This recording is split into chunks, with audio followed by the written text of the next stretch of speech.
Menteri Koordinator Bidang Kemaritiman dan Investasi yang juga Koordinator PPKM Jawa Bali, Luhut Binsar Panjaitan, mengatakan DKI Jakarta saat ini mulai terlihat melewati puncak penularan varian Omikron. Namun di saat yang sama, Jawa Barat, Daerah Istimewa Yogyakarta, dan Jawa Timur justru mengalami kenaikan kasus COVID-19 akibat varian baru itu. Terkait kondisi rumah sakit COVID, Luhut mengungkapkan kondisi rawat inap pasien COVID-19 di rumah sakit di Jawa Bali saat ini masih lebih rendah dibanding masa puncak varian Delta. Ia menjelaskan kondisi ketersediaan tempat rawat inap rumah sakit rujukan COVID-19 di Jawa Bali saat ini masih belum dibuka secara maksimal, sehingga persentase keterisian atau bor terlihat cukup tinggi.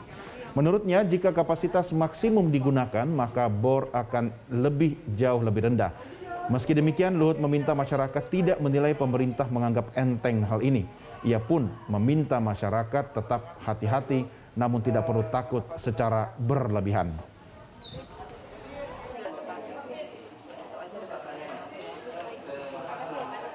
Tren kasus di DKI Jakarta menunjukkan tanda-tanda mulai melewati puncaknya.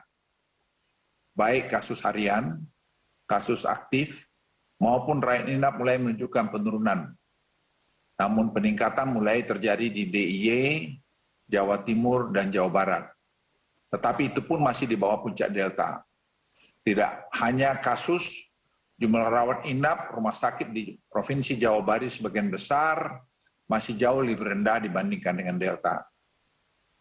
Hari ini, bed occupancy ratio yang dipublikasikan oleh pemerintah sebenarnya belum mencerminkan kapasitas maksimum.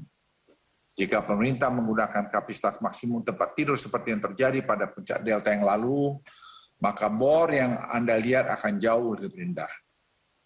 Misalnya, tempat tidur yang disiapkan di Jawa Bali hari ini hanya sekitar 55.000, di mana terisi 21.000 tempat tidur, sehingga terlihat bor saat ini di angka 39%.